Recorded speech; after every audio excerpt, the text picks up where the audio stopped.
I'm trying to treat women more like I treat men on Grindr. Like, just bags of meat. You see, I want this on the podcast, so just stop talking until I have a good opener.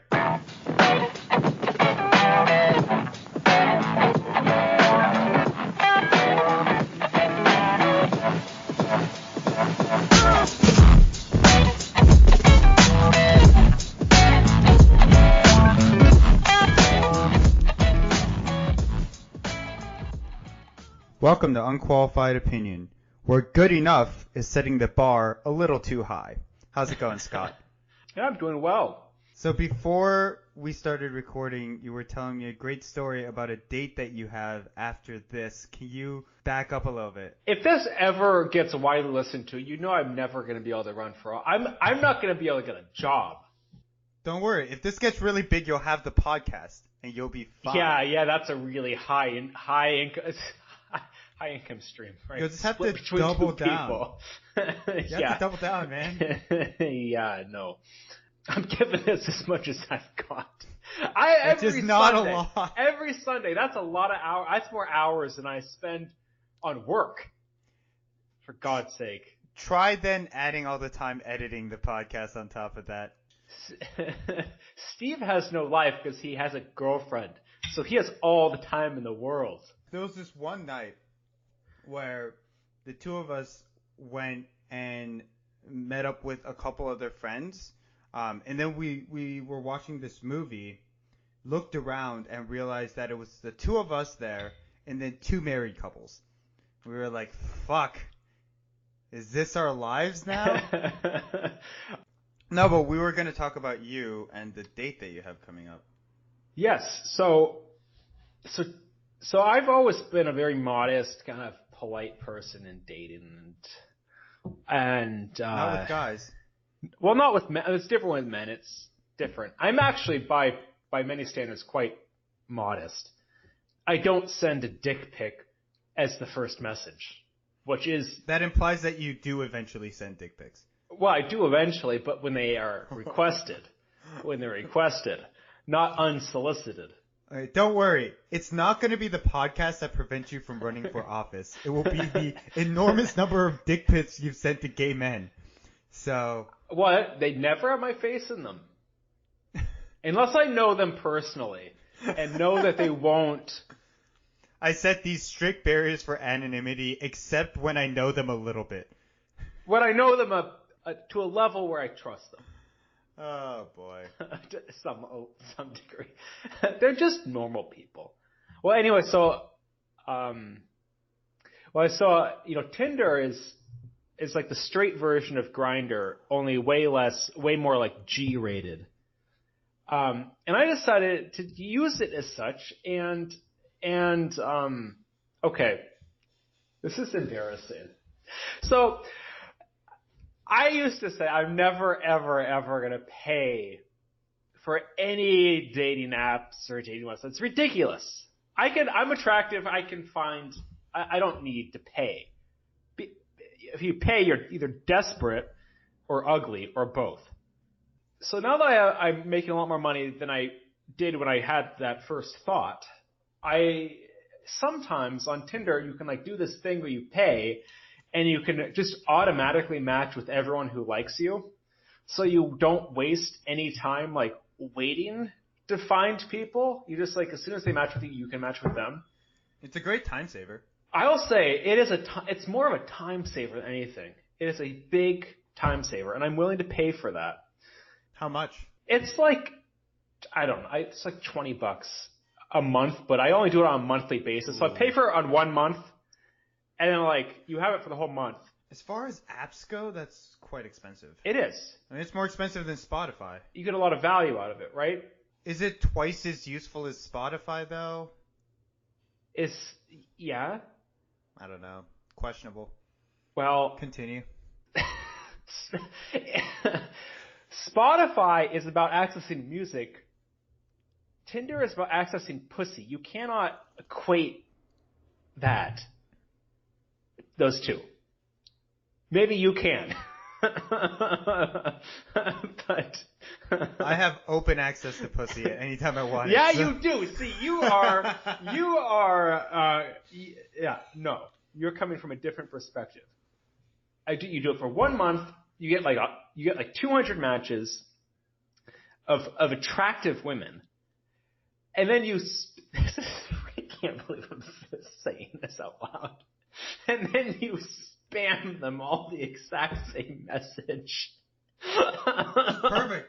I used to write their name, find something creative to say. I'm not bothering. That's too much work. Wait. Just to get a sense of the scale of this thing. How many people are you spamming a day? I would say about 10. And how many are you getting responses back from? I would say actually about 50%. That sounds pretty good. What are you spamming them with? What are you messaging? Oh, in the simplest message, hey, how's it going? That's it. Oh, really? That's what works? Well, it's easier to do that because it's quicker to copy and paste a single line of text than it is because otherwise, if it's 2 lines of text, you have to drag the cursor down, Wow. So it's 1 line of text, boom, done. Compared to dating, you put a lot of effort into this podcast. Oh yeah, I compared to anything, work, social life, most anything. I basically say that, and then I say, they text back that's usually along the lines of, hey, it's going well. Now, here's the thing. If they simply reply back that, it's block. Because this is what it means. It means they don't want one of two things. One, they don't find me attractive enough, or I'm not quite what they're looking for to come up with more creative thing to say. Even though I didn't, I'm putting the onus on them to come up with something more creative to say. Yeah, because you can just spam a bunch of people, so. Right. Or they're really introverted and awkward. So both of those cases, instant unmatch. But if they put effort in, say something funny, or I don't know, do more than 1 line of text, that's okay, I will keep talking to you. And I very quickly say, and then some girls really hate when you ask, what are you looking for? And if they don't like that, unmatch with them. If they're I'm really just looking for, I say I'm looking for something really casual, and then they say, yeah, that really works for me too. I'm just looking for something casual. So between all that, it's a funnel. There's a sales funnel. You get down to around 1 out of 10, maybe 1 out of 15. But it doesn't take a lot of time. It's just a numbers game. From start to finish, how long does it take to get through one iteration of the funnel? 30 seconds. Well, I mean, of my effort, right? Because you wait. You do it, and then you wait for the response. But I do something else while I'm doing that. So it's 30 seconds of my time. So you send the most bland message. You expect them to send you something interesting enough that they get to the next round. Yep. If they do, then you say exactly what you're looking for. If they agree with it, then you ask them on a date. Bingo. At a bar near my house. And I say, there's this great place near my house.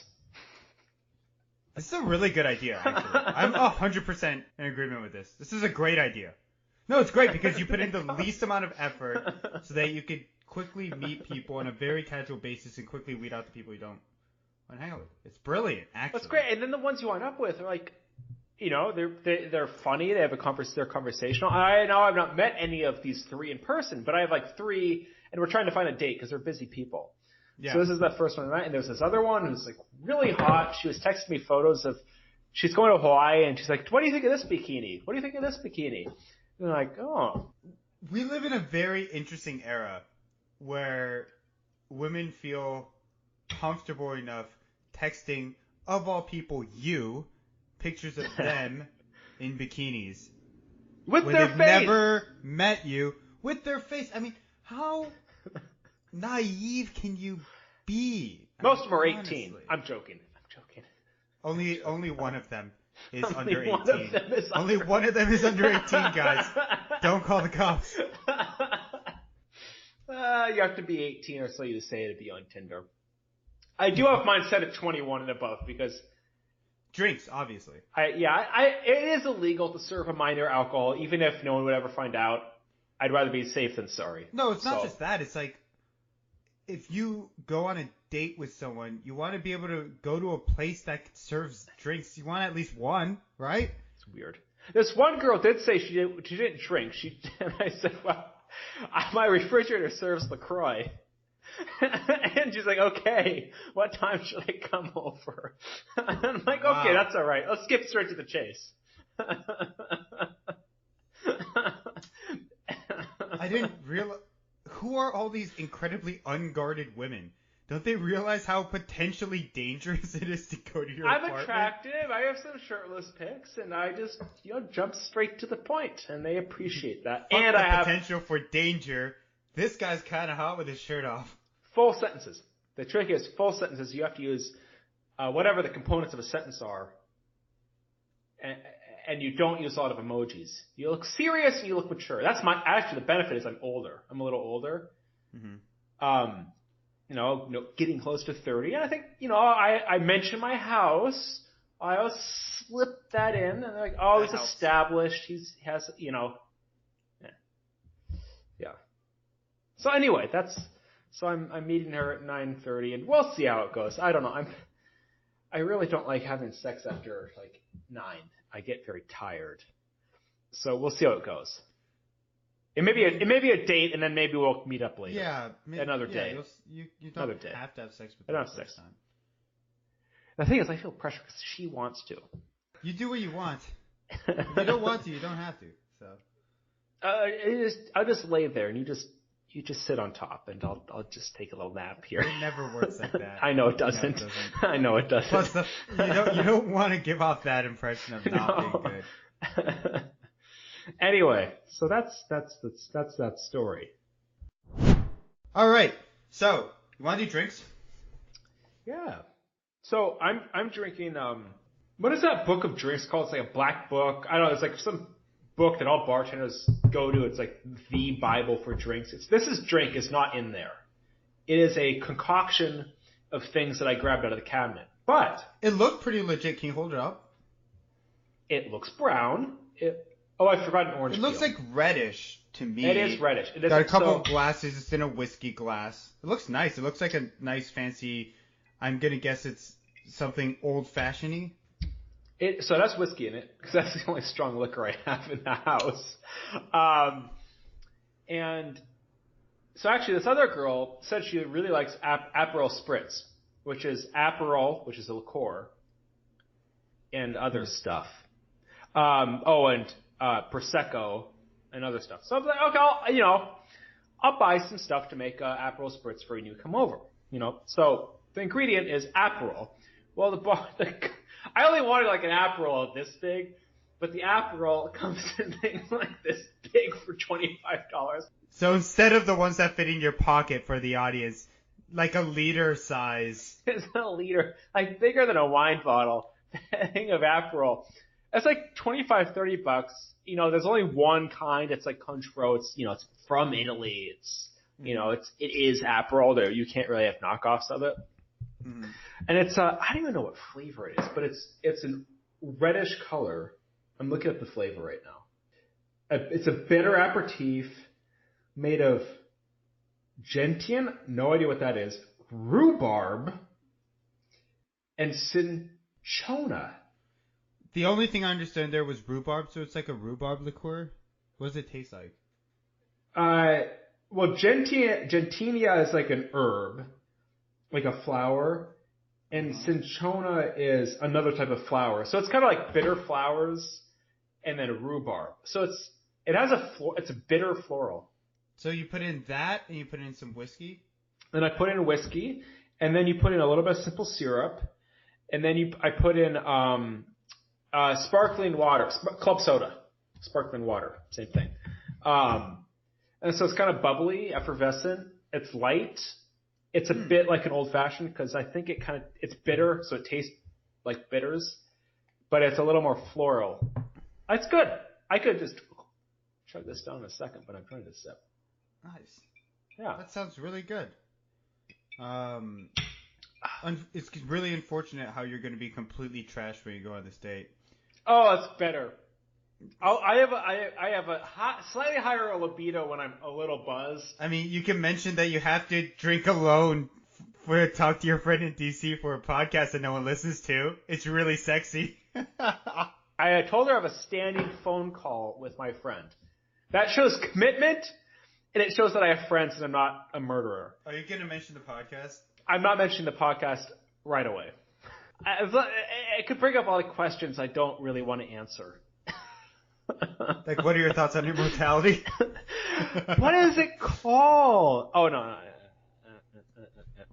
So, my drink is so much worse than yours. This is possibly the trashiest drink I've ever brought to this podcast. Trashier than your Pedialyte mixed with booze? I didn't mix the Pedialyte with booze. I just had Pedialyte on the side. That's not trashy. That's just sad. Andy, go on. Hey, my liver is the liver of a 67-year-old. So I made some tea, mixed a bunch of different random tea bags, mostly like green tea with some ginger tea and some other things. And then I put this inside there. Fireball whiskey. You know, I don't think Fireball's that bad. I think it has a bad rap. It does It tastes like cinnamon. It tastes like cinnamon, and I'm mixing it with hot tea, which just makes me feel nice and warm inside, which is great because it's fall now and it's slowly getting colder. So you have tea and Fireball whiskey. Yep, and I'm gotta refill it pretty soon. It's like a hot toddy. Yeah, pretty much. You need lemon, a bit of lemon, and then be all set. Oh, you know what? I don't have lemons, but I have lemon juice. Just squeeze a little bit of lemon juice in it. A little bit of that in there. Yeah. I am pleasantly surprised that you are not trashing me right now for this drink. I would be. Except I like hot toddies, and that's exactly what that is. It's whiskey, tea, and, well, you're missing the lemon, but... Yeah. Yeah. No, I think your soirees with Bud Light is worse. Miller Lite. Miller Lite. Okay, that was sorry. only because there was a party at my place, and people left a shit ton of Miller Lite. And by people, I mean my roommate. Sidetrack. So, I'm going to a new gym. I love it. I love it. It is I don't know how to describe it. It is it's probably one of the most unique gyms in the country, and actually won a national award for gyms. As just like a great place just a great community. So, the clientele. I'll start with the clientele first. So first, it's people who are in like lifting championships. Like they're just like that's intense. Their arm is as big as me. I mean, they're just massive. It's like they're not the same species. They're a different animal. And then there are people in wheelchairs. In this gym, there are people. There's like a big Smalley housing community next door. Is Smalley women come in wheelchairs and guys, and work out, and everyone is so polite, and then everyone in between, and everyone is so polite, so welcoming, wants it to be such a great environment. That it's just really fun. It's really fun. I mean, like, yeah, they're kind of like surly lifter guys, but like, if you get in their way, they're like, oh, I'm so sorry. Yeah, go. You know, they're so nice. And then the people in the wheelchairs, they're so nice. They're like, and then the big muscle guys will come up and like show them how to use the weights properly when they ask. And it's like, that's really cool. Such a cool environment. Yeah. How did you find this gym? It is famous in the Twin Cities. So it is called Los Campeones. There's 3 branches. It's a locally owned gym. The Franklin one's been around for decades, the one by me. And it has, I mean, if you want to, if you're someone who is into lifting, that is the gym you go to, bar none. Or fitness, bar none. Like, they have every single piece of equipment you ever would want, times 3. Or 4 or 5. And then so it's massive. So you walk in, very small like cardio area. The cardio it's really for lifting. It's weights and body strength and everything. So the cardio, like you have treadmills, ellipticals, stair steppers, bicycles, stuff like that, but not a lot. Maybe 20 in total, maybe less, maybe 15 or so. So people would do that, like they'll warm up, cool down, or like, do something intense. And then you go in and you're in the machines. The next room is, upper body. So it's just the upper body room, one of two. This is the upper body room with free weights. The next room over is the upper body room with barbells. So everything you ever need for upper body. And then you go downstairs and it is the whole leg room, so lower body room, there's probably, I don't know, 4 racks in there, just that room. And then all the lower body machines you would ever need. And then there's the room with the turf for all the upper body. There's rings, there's all sorts of stuff in there, hurdles, whatever you need in there. And, the things you push. And then the next room is what they call the strongman room, where they have like 10 racks, where they put all the people who are training. These boulders that you lift up and put on, like there's these tiered steps, and you have to lift them up and put them on the steps, and the boulder's like 200, 300 pounds or more. They're as big as, they're like 3 feet across, boulders. That's and, but then tons of racks in there. It is like dark fluorescent lights, like walls are black with these big like graffiti type images on them. It's like very grunge. And they're banging music. You don't need headphones. They're blasting music down there. And above too. That sounds pretty awesome. It is pretty This place also sounds awesome. Just massive. Oh, it's really big. Just absolutely massive. And is it crowded? No, because it's people. There's the thing: there's no amenities. There's a locker room that smells, with a shower, and a cramp changing room. Oh, that's great.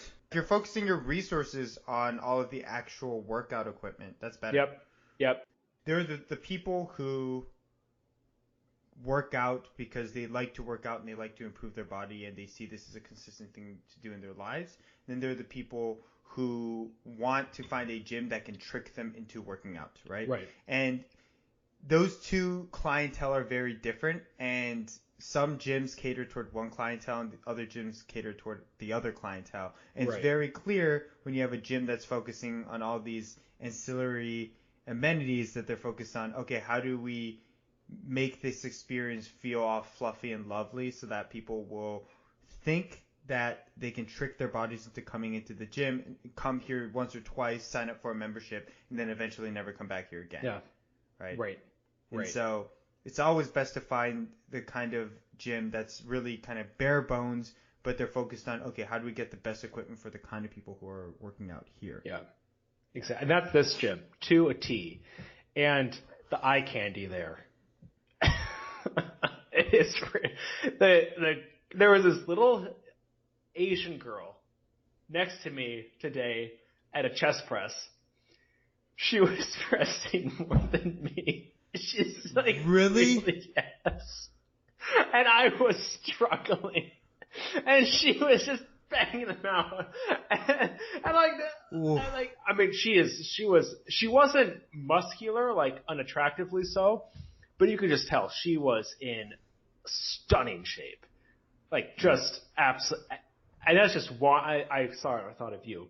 But it's just like the people there have amazing bodies. Well, next time I'm in town, let's take a visit. Yep. Do you have guest passes?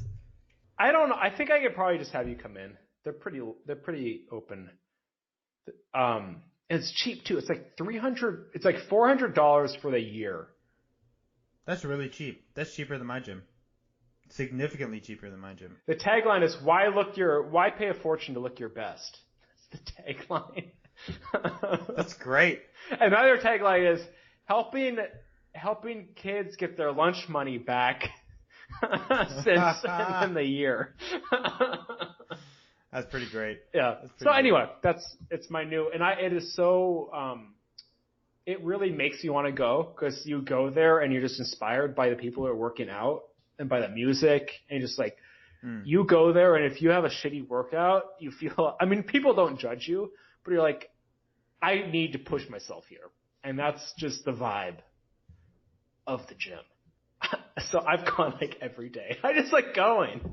That's good. That's good. That's a good reason to go. It's good. Yeah. You know, Steve, you dress surprisingly well for a straight man not into fashion.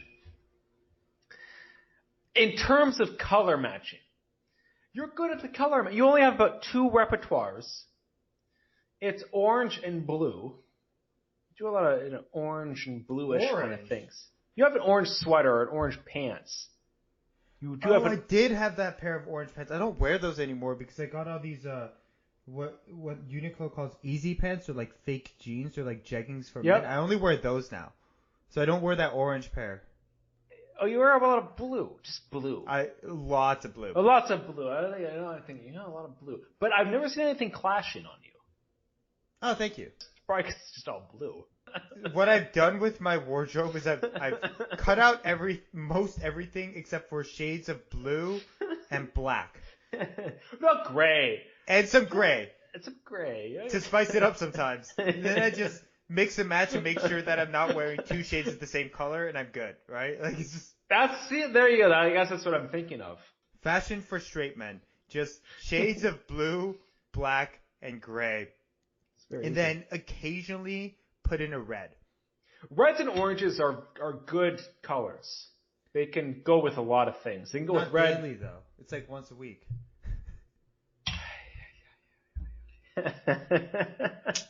Fashion from a straight guy. I don't have any fashion. I hate it. If I could just wear crap every day, I would. And I'm not straight. Although I feel more and more straight. I feel very red-blooded. What does that mean? I don't know what it means. It's either red or blue. Well, blood is red, so... It says blue blood. I think it's blue-blooded. Red blood. I don't know. But going after women in this way, I just feel very masculine. It's nice. It's nice. Yeah. What's our topic today, Scott? Religion. A small topic, to be sure. Yet one of intense profundity. One that we'll delve into until we've reached the bottomless limits of its never-ending source of inspiration. I'm not sure where you're going with this, but please continue. Well, you wanted something a little more framed and profound, so I tried. Well, I started adding these transition audio events, so that it's a really simple thing too. It's just like a whoosh, right? And it's a game changer because I can just take one of our segments, add the whoosh sound, and then start another segment, and it sounds much cleaner, right? It feels much cleaner. Yeah, it's very good. So I upped my level of effort from a 1 to a 2 on a scale to 100. Let me think about framing it, but I'm going to go grab a drink because I'm out. Are you still on your first one? Hurry up. Yeah. I don't want to be wasted for my... You can't not get wasted. Yeah. Okay, be right back.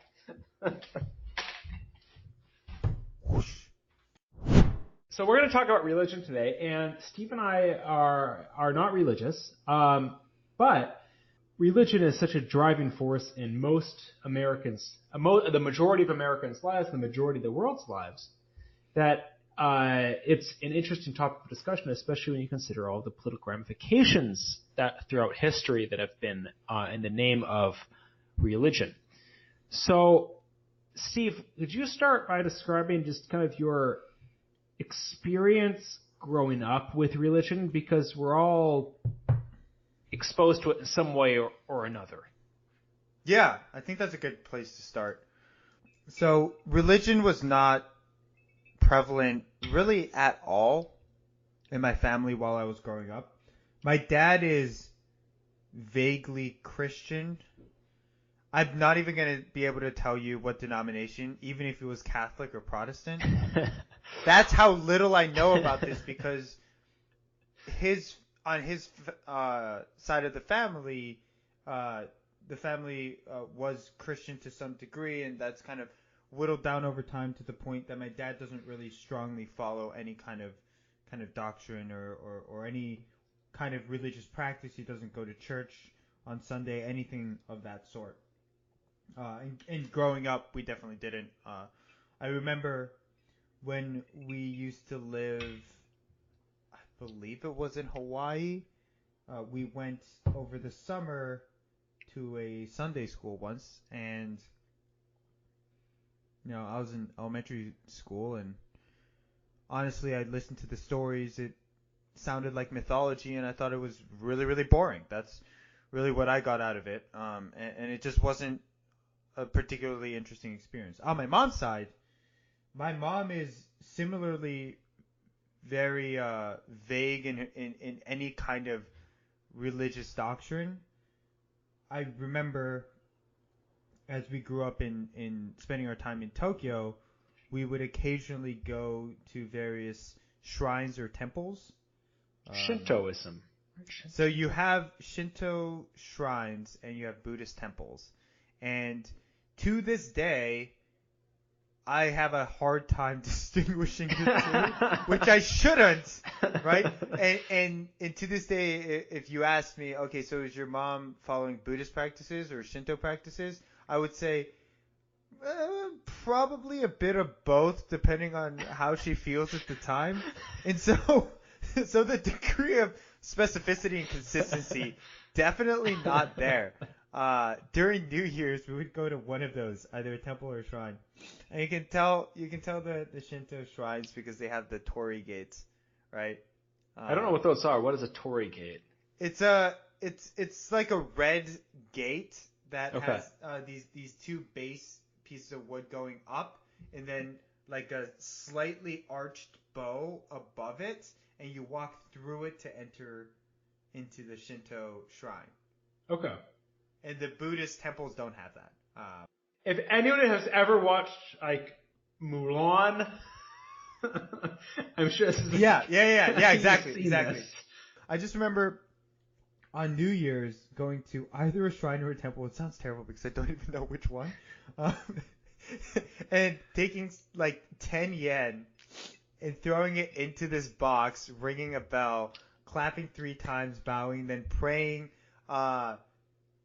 Basically, the way that we did it was kind of as a check-in with ancestors. So talk to grandma and grandpa, wish for good health with the family, to no like specific deity outside of past relatives. Mm-hmm. If that makes sense, mm-hmm. Right? So on my dad's side, vaguely Christian, did not pervade it all into my life. On my mom's side, some weird hybrid between Buddhist and Shinto that only affected me on very specific days in the holiday, in which I didn't have any kind of true understanding of what any of it meant, right? So, growing up, all of it was just kind of story and fable, and none of it really manifested in any real sense of religion, mm-hmm. as most people would define it. Mm-hmm. And so, I grew up very comfortably atheist. Mm-hmm. And I do use that term unabashedly. I'm not going to say agnostic. I'm going to say atheist. And there's a very specific reason to that, which I'm happy to go into later on as we continue in this conversation. Yeah. But I think my history was one of, at best, poor exposure to any kind of religious philosophy. And there was a story here's a story that I think will really encapsulate this for me, right? When I was in high school, I was talking to a friend of mine who was Christian, Protestant. I don't remember which one specifically. And I was talking to him about the idea of death and how uneasy it makes me, because when I think about death, with the understanding of the world that I have, it makes me terribly afraid of this notion that there is an eternity in which I am not going to experience a thing. There is absolute nothingness down to the depths, right? I experience my life now, and I experience every moment that I have, even though I don't remember some of them. But to think that experience itself will come to an end, collapse, and nothing will happen for the eternity of time that exists after me was so fundamentally terrifying. And so I was talking to my friend and I said, hey, and I won't say his name, you don't believe in my kind of eternal darkness of death philosophy. You believe in a heaven, you believe that you're going to go there. And he says, yes I do, because I believe in Christ, and because that belief allows me to be kind of absolved of my sins and I can go to heaven. I said, okay, so to someone like me who's dealing with this crushing anxiety about death, how do you convince me that I should believe in your heaven? And his answer was, you just have to believe. And then I said, but doesn't your faith get shaken? Don't you get worried? And his answer to that was, you have to understand that I choose to believe. Mm-hmm. And that concept just never made sense to me, and to this day does not make sense, because I don't choose to believe anything.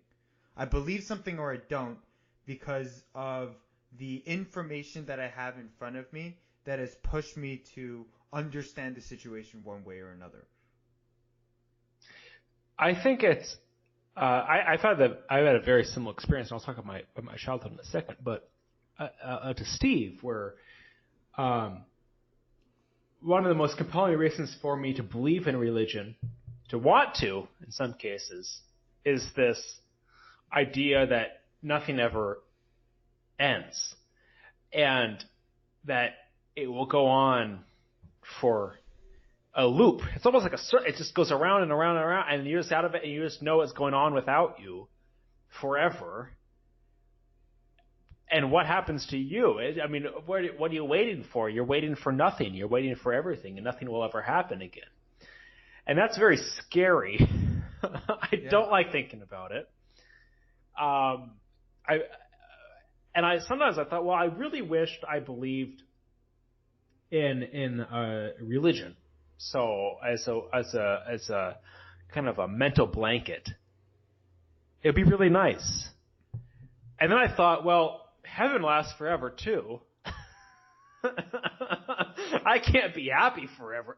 I mean, that's why you gotta believe in reincarnation. Well, that never ends too. That never ends too. I after a while, you're gonna cycle through every organism.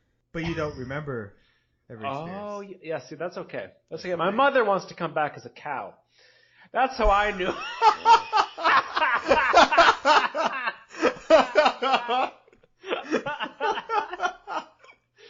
She likes how they lay there and chew. She said she would like to lay in a field all day and eat. That's hilarious. And not think a lot. But, well, that's very honest. That's not the worst animal you could come back as. That probably tells you my family's approach to religion. So, my mother is religious. And she is someone who I actually really admire because she has chosen to believe. She has made the choice to believe. Not in any specific religion, but just kind of a greater guidance, a greater something out there that's guiding something. She doesn't know and she doesn't define it. She calls it God. She could call it any number of things and she wouldn't care. So that's how I grew up. You know, she could call it a cow for all it mattered to her, right? So it's very broad. It's more of probably more, close to Asian religions in that sense. It's kind of more pervasive than it is tied up in one single being. And she chose that. I think, she would be the first one to admit there's no arguments to support it. I think, there's something, she would have qualms supporting that, saying that. But I also think she chooses it because it's a psychological crutch for her. It helps. And I think like any kind of psychological assistance, it's a choice you can make to do or not do. And I think she's chosen to do it. And I think it works for her. so growing up, it was more of, for me, I never believed in anything. I didn't even believe in, I never believed in Santa, the Easter Bunny, the Leprechaun, anything like that. I like to. I like to choose to believe because it's fun to believe that it exists. It's kind of fun to think a fat man squeezes himself down your chimney. I mean, that's fun. It's also fun to think a man parted the seas and like built an ark. That was actually Noah, not God, but whatever. It's fun to think that. They're like good stories, right? They're good stories. It's fun to believe in a good story. Yeah, somehow the ostriches weren't mentioned at all when the ark was built. I don't know how they could have missed the ostriches. I mean, they're pretty flamboyant creatures. Maybe there was no ostriches in that area of the world at the time. Aren't there? What are you talking about? It was a global flood. Oh, right. Of course. Right. Of course, there had to have been ostriches. And then, so, growing up, it was... Lemurs. I love ostriches. They're funny animals. They're and lemurs. terrifying. So, I don't like llamas. Llamas I don't like. Anyway, so, growing up, it was much more about... I went to Sunday school. We went to church. But for me, my mother picked this church that was just beautiful. It was Presbyterian, which is Protestant. It was built in this beautiful. It's all wood, and it was this big, kind of shaped like an upside down ship. And you could look up and see this big timbers above you, and all the walls were made out of these rectangles, these vertically stacked rectangles of colored glass in blues and oranges and reds and whites. And during Christmas, they would put little votive candles in all of these little windows. So you'd walk in,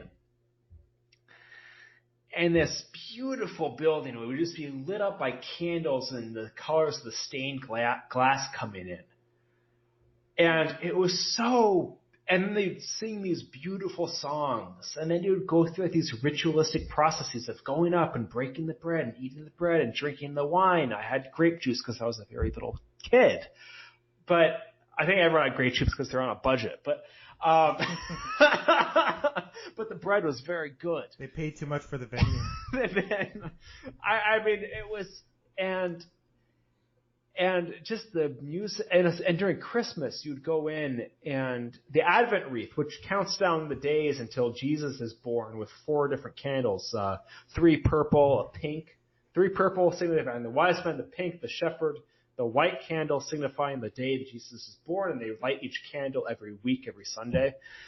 And it was a liberal church. The pastor's sermon was always like very kind of upbeat and progressive. So that was kind of interesting to listen to. And then singing out of the hymn books. It was, and then Christmas Day you'd come in and everything would have, boughs of evergreen on it, and everyone would get a little candle back in the day when you could like light candles inside of buildings in the hundreds. And you'd carry them around and sing Silent Night. And, I was like 6, 7 years old at this time. It was just like magical. It was just magical to me. And it was beautiful. And that's what stuck with me with religion, is much more about the, kind of like Catholicism is known for all of the rituals. Well, I had some of that ritualistic experience around Christmas time in that beautiful building where you go to be part of a community and be part of a community in a beautiful space. Yeah. And I really liked that.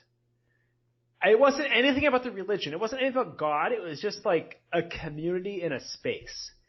And for me, that's how religion has always been. It's, the believing in something bigger than you has always been kind of a tertiary aspect of it. It's about being part of something in a community in a really holistic sense. And that's because of my upbringing. I think that's the huge thing with religion, right? That's such a draw. You grow up in this community. You grow up in this community, and the community itself is so tightly coupled to the religious practices and the religious beliefs. And those practices and those beliefs are held by all of the people who you cherish and value the most, and the people who you're growing up with, right? And that's what strengthens the bonds of religion, and also how religion can strengthen the bonds of community, to help the group perform better, work to help each other, and persist over time. So I have this theory about religion, and I want to kind of just relay this by you and see what your thoughts are on this, right?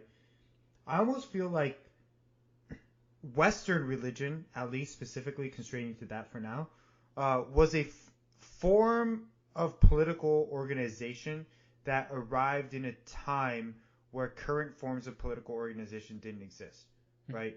And so you talk a lot, Scott, about the complexities of policy and how we have to negotiate how to handle different groups together, working together within a society, and how we benefit certain people, how we support others.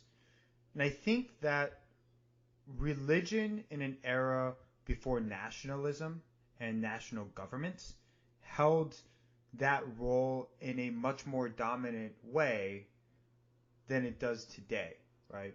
And Well, so, I think I want to interrupt really briefly when you say that it really is Catholicism. It's Catholicism.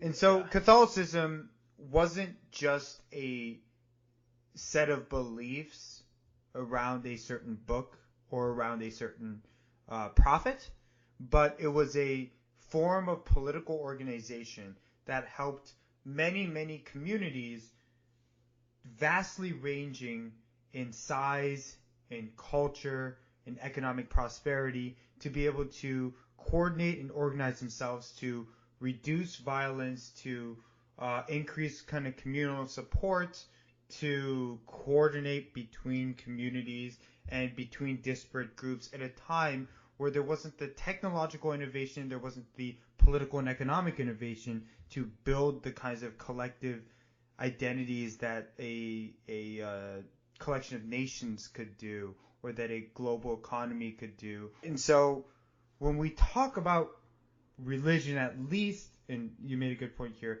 when we talk about Christianity, we're not just talking about here are a set of beliefs.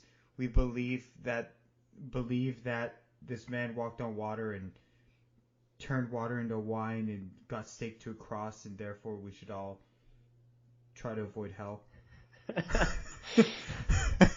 But really what it is that this old political organizational structure is clashing against a newer, more modern organizational structure in terms of nationalism, in terms of the global economy, in terms of technology and technological optimism, right? You can think about the dynamics of technological optimism versus the idea of Judgment Day, right? Like, it's very contrasting in the underlying philosophies of progress and growth there, right?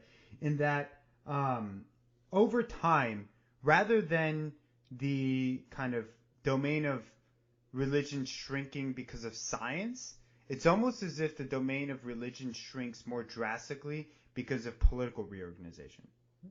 Mm-hmm.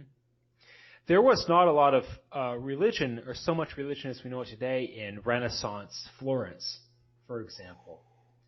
But in the Dark Ages, that's when Catholicism really began gaining a lot more traction than it had been. This is history, Scott edition. Oh, damn it! I said my last name. That was bad. Take that out. So we have growth of intellect in the Renaissance. I often say in the Western world, right? The Eastern world and everything that's happening, in Egypt and East is a different animal completely. That's another thing to recognize as well. Like, religion is kind of took two different tracks in the world, kind of opposite directions. But Steve and I grew up in this culture, so that's what we're talking about. So you have that, and then you had the disintegration of society, essentially. And out of that, there was a human need for structure. Well, they had the structure of, the feudal systems, but that was not working. So out of that came a structure which asked people to believe in something bigger than they were, and that is a very human nature to want to do, to look up. What is the leader? What does the leader say? What should we do? In this case, the leader was religion. Not only that, it reduces violence. It promotes cohesive. It absolutely does. cooperation. It's a very good.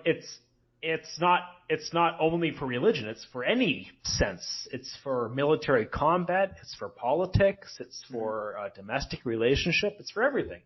But it's almost like in the modern era, we've, at least in many Western countries, we've innovated out the need for religion to take on that role. Oh, I disagree completely. I mean specifically the dominant role of political organization. I agree with the political. So I want to finish. So then we have, fast forwarding to today, an interesting development wherein, we have a very strong government in the U.S. A very strong government.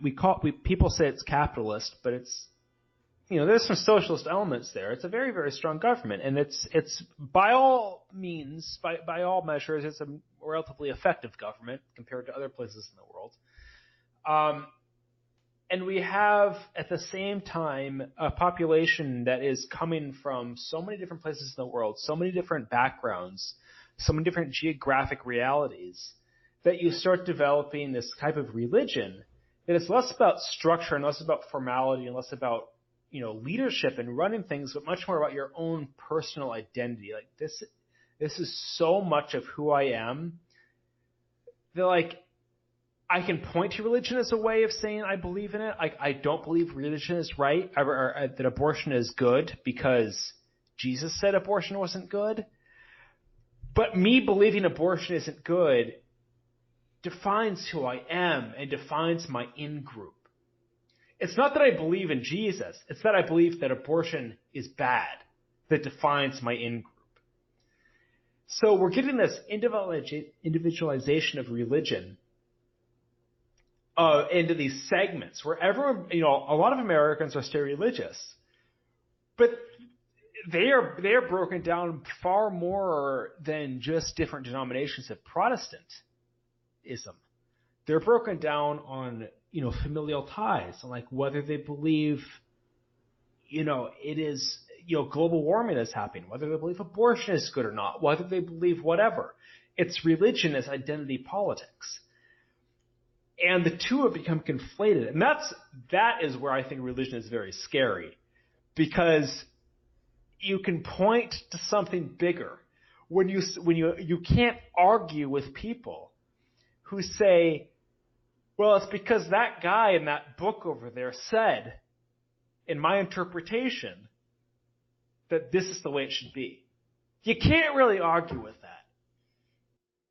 And that's where we're at today. And it's really scary because it's a zero-sum game. It's really interesting how, as you said, different people have taken the same religious text and derived so many different meanings from it, and really the text itself is ultimately a tool for defining a community and a set of beliefs that run that community, right? Right. So you can have people who believe in the same overarching religion that might differ greatly on abortion or gay rights or any number of other beliefs, right? The fact that you have Catholics and Protestants and then 50 billion types of Protestants just really goes to show that it's not as simple as saying I'm trying to follow these religious texts. I want to ask you a question. Okay. So, do you think, China is a great example when talking about religion. Do you think China is right in stamping out almost every form of religious expression? Or Russia, for that matter. But they have orthodoxy, but China especially.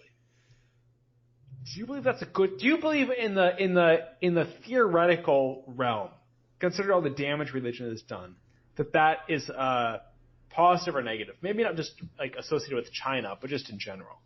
I mean, I think that it's a bad move because it's overly simplistic, right? Because what you have to do is step back and say, what is a religion and what does that mean, right? Because everyone has a set of beliefs, and to say that people shouldn't have the opportunity to think in a certain way is incredibly scary and impinges on a lot of freedoms. And so I would just, at face value, be very, very resistant to any idea that says we're going to say you cannot think a certain way. So that's the first part. The second part is it's really problematic to try to define religion in a broad brush, in a very simplistic way, right? Because at the end of the day, it might be easy to say someone who believes in the Greek gods is being religious, and someone who believes in Yahweh is being religious, right? It's a lot harder to say, okay, what if somebody grew up reading the New Testament, doesn't believe in the God of the New Testament, but still believes there's some kind of overarching higher power, and that the ritualistic kind of practice of prayer is a way to kind of promote a better practice of the mind and of humility and of engagement with the world, right? Is that religious? Right. Do we stamp that out? I think it's complicated because that line becomes really, really blurry. As we were saying before, religion isn't simply just about, do you believe in certain texts that were written several thousand years ago? It's much more about, okay, what's the history of kind of political organization around these texts, around these cultures, and how does that manifest today in the way people navigate their lives? And part of that is the belief in those texts, but it's more nuanced than that. Right. I guess I'll play a little bit of the devil's advocate here, and not that I'd ever do this, but I think it's pretty smart that the at least in the short term, maybe not the long term, but in the short term, to tie religious belief to the success of government. So, I'll give an example. So in China, for example, I'm not sure if this is true, but just hypothetically, I think it probably is pretty close to the truth.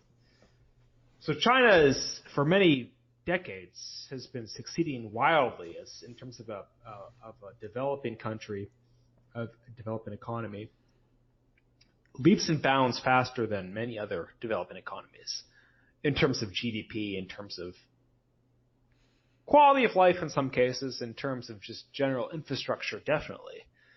And saying that if you believe in the state religion,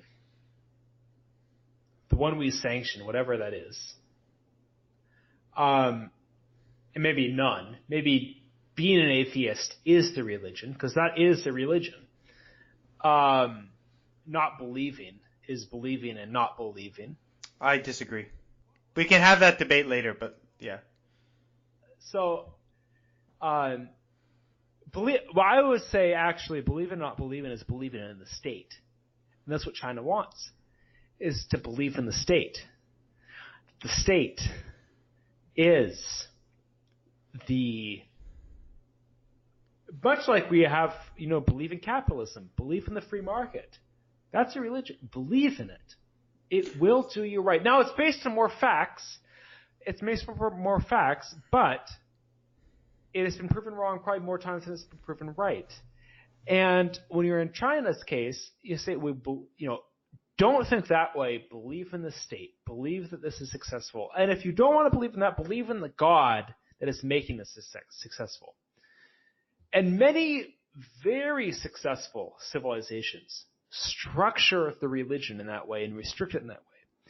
The two I would name, so the Egyptian Empire, the Egyptian civilization, it's like these gods are making Egypt great because our pharaoh is a god.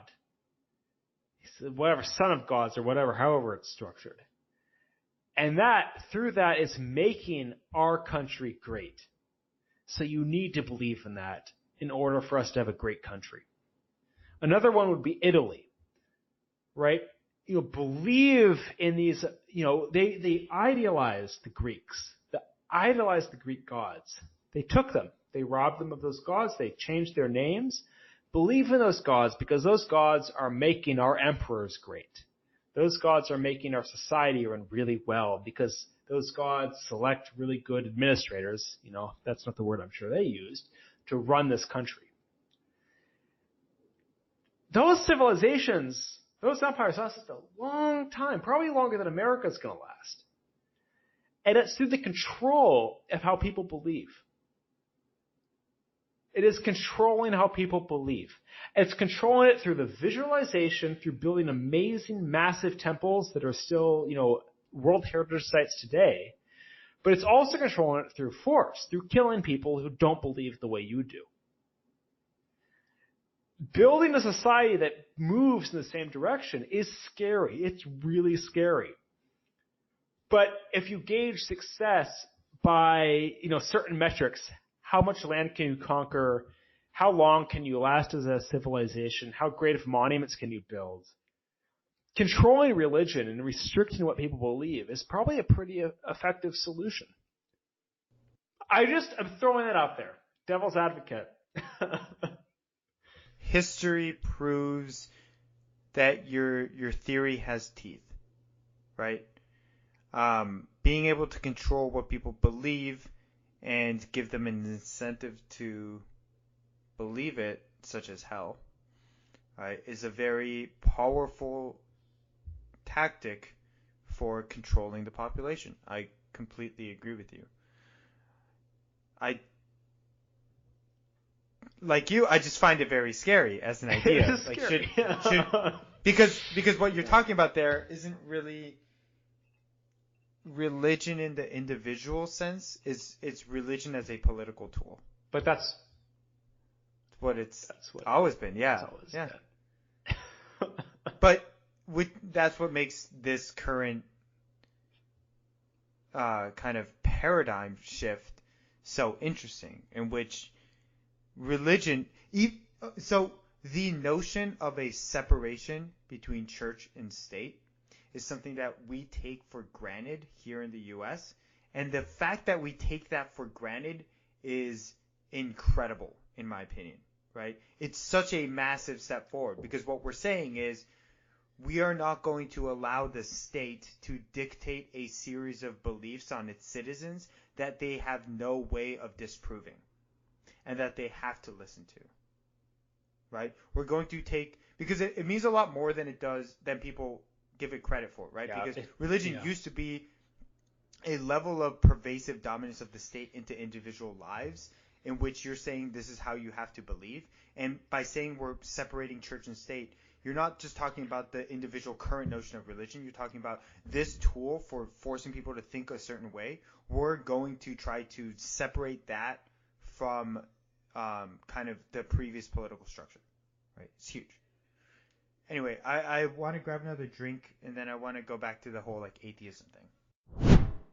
I want to go back to the why I'm atheist point, and I think this ties back into what you were saying about a lack of belief also being a religion, which I wholly disagree with. So let's dive into it. So first off, do you consider yourself an atheist? No. What do you consider yourself? Agnostic? I don't like putting a label to it. I will say I am always open to being disproven. I'll say it as simple as that. I think that's a good way to look at religion. Here's why I use the label atheist, and I don't think that my position actually differs greatly from yours. I think that the term atheism gets a bad rap, and it's because people have this negative connotation of atheists as being aggressive assholes who are trying to disprove people who are religious, and they make a personal identity about not having a religion and attacking people who do. And that's not at all my philosophy. Again, if our one viewer is listening to this conversation, they would have noticed that we've been having a very kind of reasoned conversation about the actual values of religion, and neither of us, I think, have any kind of disdain toward people who are religious broadly. And so The reason I call myself atheist is because I think that the best frame for examining the world and the unknowns of the world is, at this current time, the scientific method. Right? And so in the scientific method, you create a hypothesis, and then you run experiments, and the goal of those experiments is to try to disprove the hypothesis, right? So anything that becomes a theory is something that you've tried really, really hard to disprove but cannot through experimentation, right? And so in my mind, right, if you wanted to say to me that this religion exists within these parameters, I will need to see a set of experiments that allow me to be able to disprove that thing, right? If you can't set up those experiments, you're giving me an unfalsifiable theory. And at that point, it's not really worth assessing given the parameters of the world that I exist in. And so there's this notion of a null hypothesis, right, when it comes to statistics. I believe that the lack of a religion is the null hypothesis when it comes to religion, right? The null hypothesis is the one that we view currently within our current scope of scientific understanding in our day-to-day experience of our lives, right? That we are born through biological processes that we can prove, that we live through biological processes that we understand, and that we die, and that is the end of our lives because we have no data to prove anything outside of these facts. We have no data to prove that there is some kind of higher being that has some kind of understanding of what's going on. What we do have is a whole corpus of scientific understanding to try to decipher the laws of the universe. What I would need to move away from the null hypothesis is statistically significant data proving otherwise. And that data does not exist. And so because of that, as someone who believes in the scientific method, believes you need that overwhelming amount of evidence, I have to refer and default to the null hypothesis. Therefore, I am an atheist. Right? In the same way that you can't say that gravity is the thumping of a giant turtle on whose back our Earth lives. As much as I like that. Yeah. Because you cannot prove it with any kind of experiments, I need to default to the null hypothesis, which is that the scientific understanding of how our universe was created, how the world was created, and how evolution has ended up with human beings in the society that we're in now, I have to believe that that's the case. Right? That's why I'm an atheist. So I want to make not arguments, just corollary comments. The first being, I'm not sure how you even define a religion. In my sense, religion could be, well, there are things humans can't explain that happen in this world. And I'll say, I'm going to go down to the level of physicists, because I think physics are the fundamental building blocks of everything that we know. Physics is the essential element of everything. And there are so many aspects of this world that physicists do not understand. And at some point,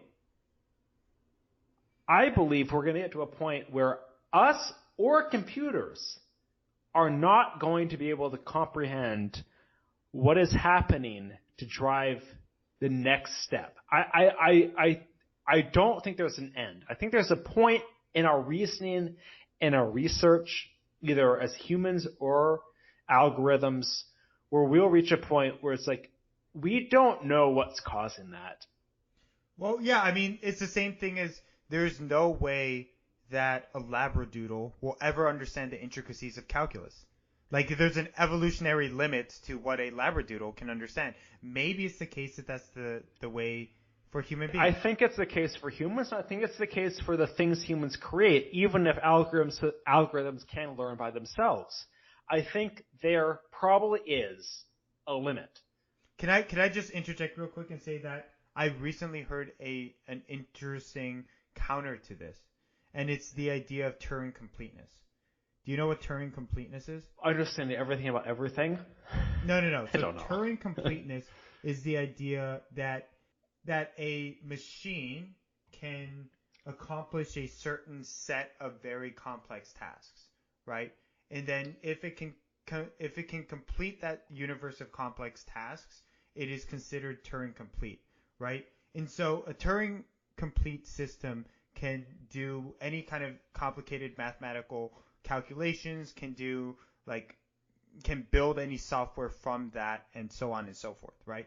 But in order to reach Turing completeness, you only need a very small number of simple building blocks. And so the corollary here is that maybe there is a limit to the threshold necessary to understand the full scope of the universe. And it's similar to Turing completeness. You only need a certain set of simple building blocks, and maybe human beings have already reached those. Now, I don't necessarily agree with that. I mean, it's just pure speculation, right? The problem I have is how do you go in math, which is a very beautiful science. I mean, math is gorgeous if you can understand it. I mean, math is pretty beautiful. You can't go from 0 to something. If you're at 0 and you multiply, divide, you could add, but add is pretty simplified. But you can't multiply or divide by anything and get something. In any kind of reasonable, like, algebraic expressions, you need the concept of 0 to compute it. But then if you have nothing to begin with, you have nothing. If there's nothing, what do you do to that to get to something? Because that's the question at the beginning of the universe. How do you get from absolutely nothing to something? How do you do that? This is one of those things where it's like human beings clearly just don't have a good conceptual model. And maybe we can figure it out, maybe we can't, because there are a lot of theories that are proposed, right? Because there are theories about kind of just spontaneous acceleration within a universe. But the thing is, we're operating under a multiply, subtract, divide, addition. Well, beyond just mathematics and beyond just this one question, I think what's really interesting is that people have this misunderstanding of science as being an exploration of figuring out what the truth is, and that's not at all the case, right? What science is an exploration of finding the best fit model for what we can witness in the world. Right. So we build experiments, and then we interpret the results of those experiments, and we come up with the best fit model, and that's what we call a theory, and then we stack theories on top of each other, and then the public sees that as truth. But really, this is the best fit model that we have for the experiments that we have, and then from that we extrapolate a series of logic models, which we call mathematics, and then we interpret potentials for the next boundary, and then we try to come up with experiments to prove or disprove those things. And that's the whole process, right? Like, that's why right now there are people trying to figure out, okay, is the many worlds hypothesis actually true? How does that differ from other theories of like fundamental physics in terms of how the world is created? How does that differ from something like string theory or any other number of theories, right? Not that I really understand the physics of it at all. The physics is a science that I don't even know if I want to know about. It is so out there.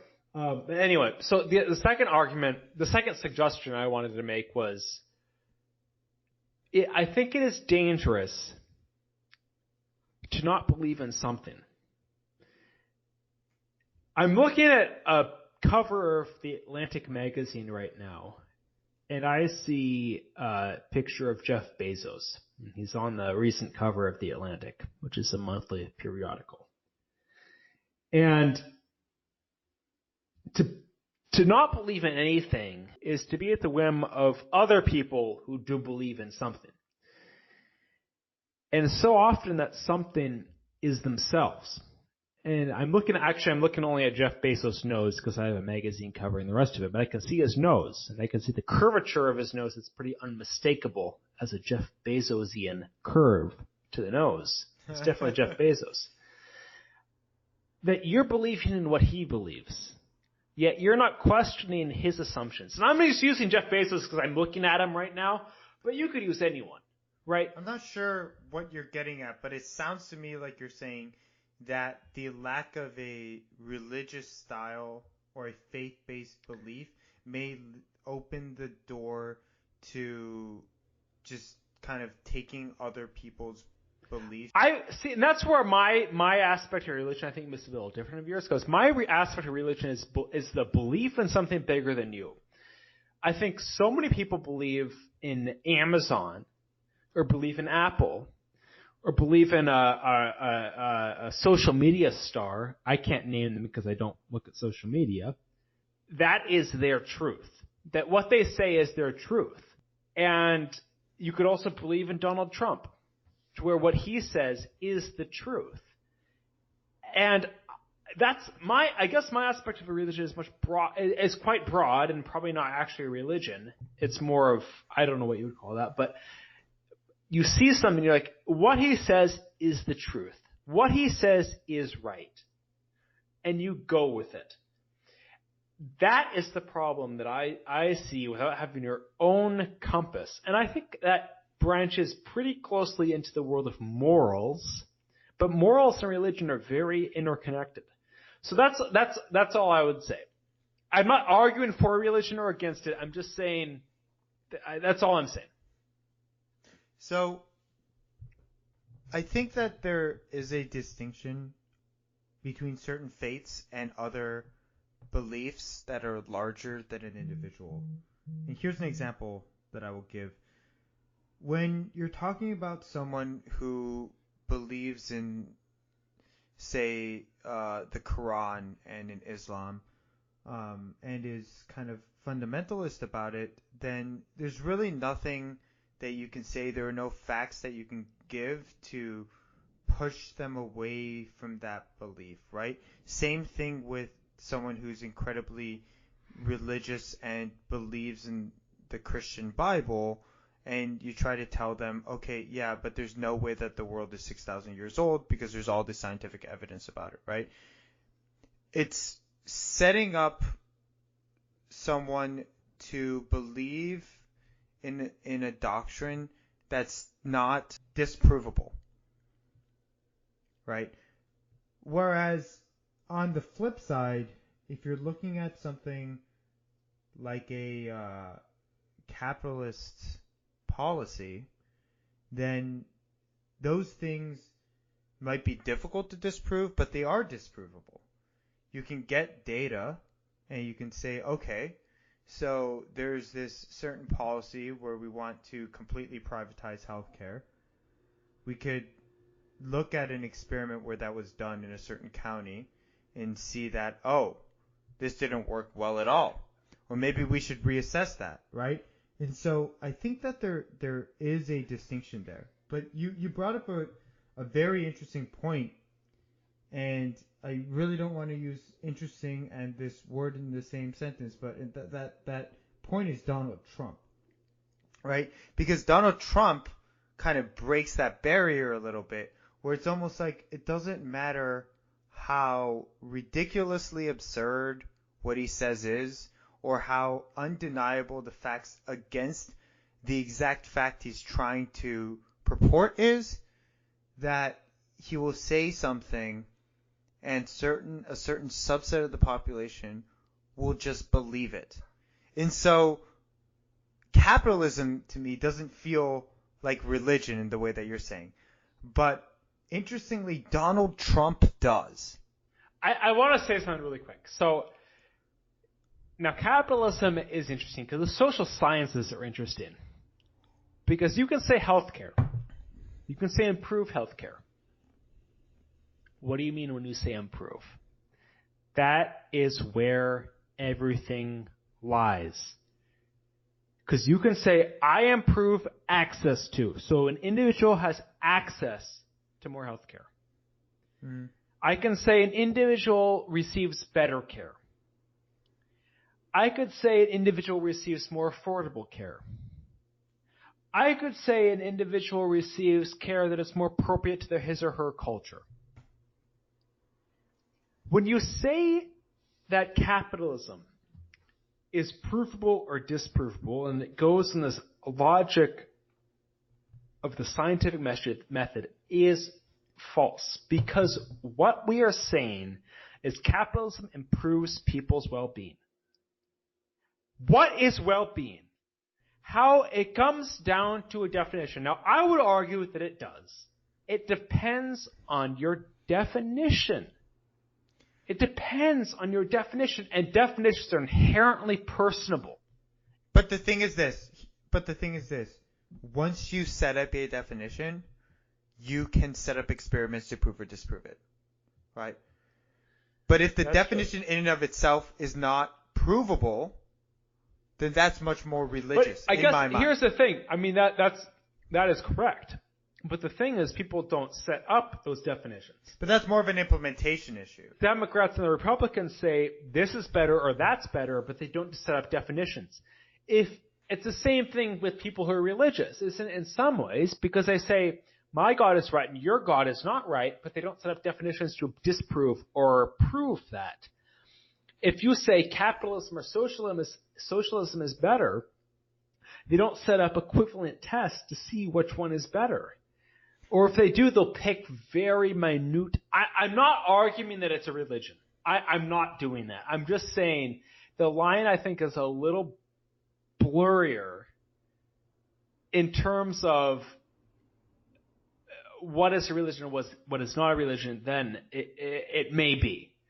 Because believing in capitalism and demonstrating that capitalism works are two very different things. You can believe in capitalism because you're a red-blooded American and your mom and dad pulled themselves up by the bootstraps. They didn't even have, I don't know what a bootstrap is, but they did it. And they rose up to be president of the U.S. And I believe in capitalism because of that. Well, that's as bullshit as believing in Jesus dividing bread into a billion pieces. I mean, it is. It is. I mean, it's goofy. It's goofy, and it's not provable. I won't go into levels of disbelief, but I do completely see your point. I think that there's a point where human beings do genuinely want to believe in an ideology that can set a path for them. Whether that's a literal belief in some power higher than themselves or in an ideology that can shine a guiding light for their future. Human beings want to believe something that will give them order and guidance as they navigate this world.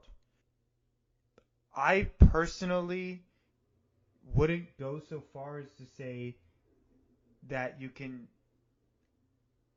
caption anything that fits in that definition under the umbrella of religion. I think that the notion of religion is more constrained than that. But I do understand your point for having a level of hesitancy in saying that capitalism, has a lot of the same kinds of qualities as many past religions. So yeah, and that's all. That's exactly what I see is that the scientific method definitely matters, I believe. I think it's important in the way that we've structured our culture. But even the things that we think generally is objective, such as capitalism is good, a lot of that is based on moral belief that capitalism is good. That's not necessarily demonstratable through the scientific method. But we believe it because we're American. And understanding where that cutoff is, on where is it good or is it not good, and where do you believe it because you're American and where you do not believe it, is important to understand. And I guess I'm not saying it's a religion, but I think it's also the case with religion, is that if it helps you, if you have a function out of it, if it provides that moral blanket, and you are seen or provides that social structure for you, then that's great. Then maybe that's provable. You could say, for me, religion is true because it results in X, Y, and Z. Perhaps you could say that on an individual level. Perhaps, maybe not. Perhaps, though. That's great. But when you go to religion as a doctrine and which way to run a country or which way to run policy decisions, that gets a little blurry. It's like, well, you can't actually prove that. You can prove religion made you feel better, because you probably can. Yeah. But you can't prove religion did anything more than that. Yeah, and this comes down to religion as an individual practice versus as a political dogma, right?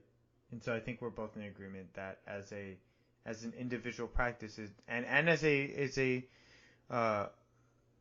form of kind of communal binding and engagement, it can be incredibly beneficial.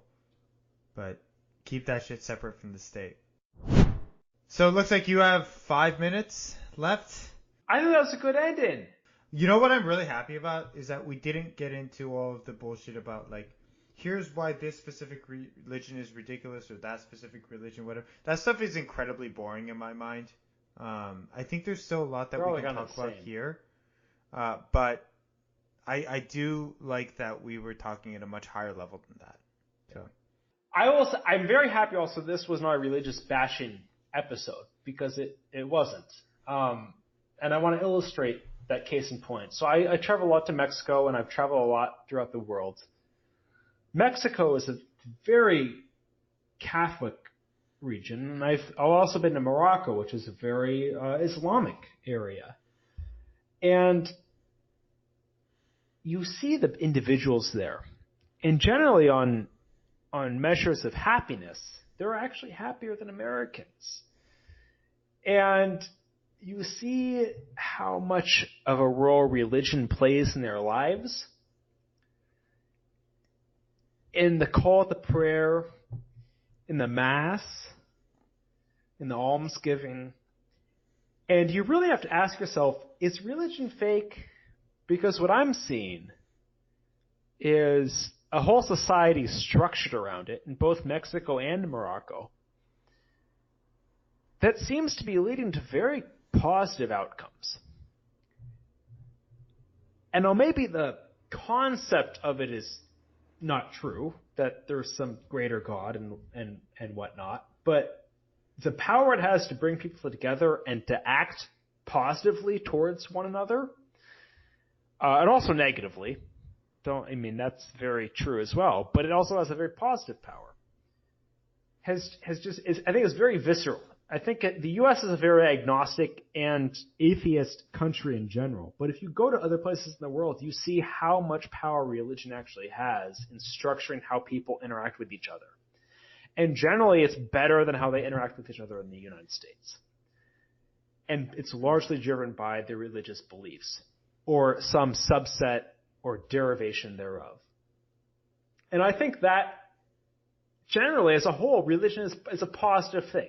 As long as you don't have individuals like the man who was just killed yesterday, head of ISIS, taking it and contorting it. So I think that's how I would, I guess, close it out from my end, is that I see it as a very positive aspect if you can control it in the correct way. It's a positive in terms of the social good it can do. And we have 2 minutes before you have to head out, so I think we'll just call it there. All right. All right. See you next week. See you next week. Bye.